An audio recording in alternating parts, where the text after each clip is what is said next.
Hello everyone, my name is Raymond and I am a game developer and the creator of The Street King. This is going to be the first in a series of videos going over my new game project that I just started.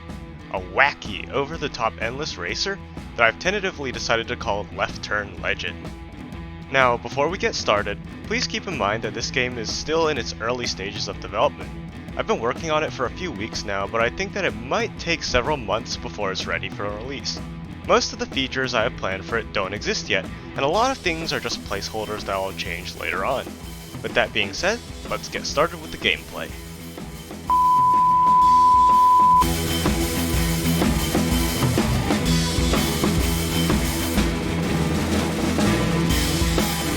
Gameplay is pretty simple. You drive on an oval circuit track with a ton of other cars, trying to avoid them. Your only goal is to get as many points as possible.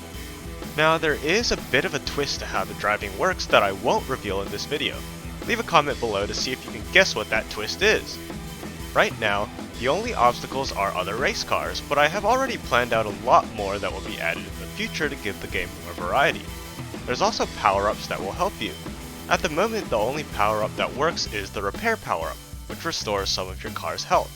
Similarly to the obstacles, there are going to be many more power-ups in the future.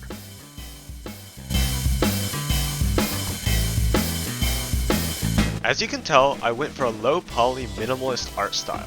Everything is flat shaded, which means that instead of seeing smooth lighting on curved surfaces, everything is all rough and triangular looking. To accomplish this effect, I wrote a custom shader. Shaders are basically code that tells your graphics card how to apply lighting and effects to an object.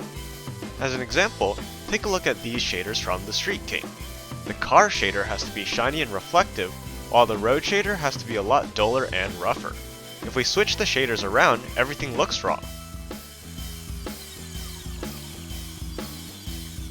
Left Turn Legend looks pretty dull at the moment, and that's because I haven't really done too much art yet. I've been focusing more on programming game logic like the physics and AI cars instead. That being said, I've already finished 3 playable cars.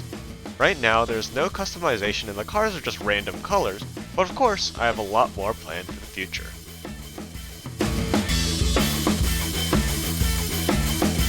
I've already written a lot of code for the game, but for now, I just want to focus on one specific aspect, the track.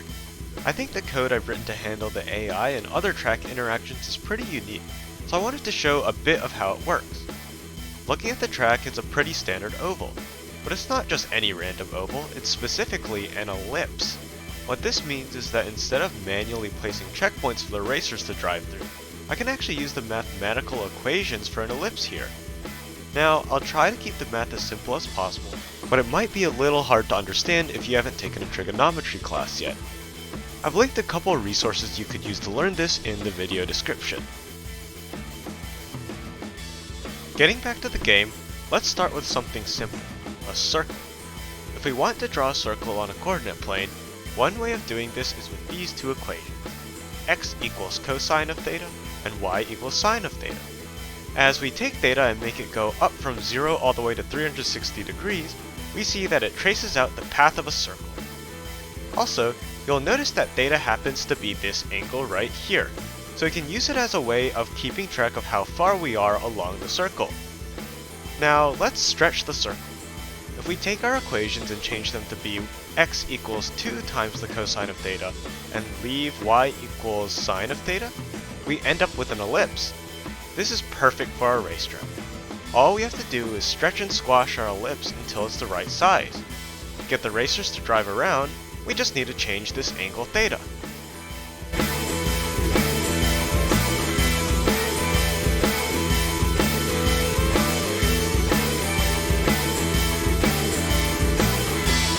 That brings us to the end of my first devlog for Left Turn Legend. Remember to leave a comment if you want to guess what the twist is that makes the driving in this game unique. Also, feel free to let me know if there's any specific part of the game that you want me to focus on telling you about in the next video. Thanks for watching, and I'll see you all next time.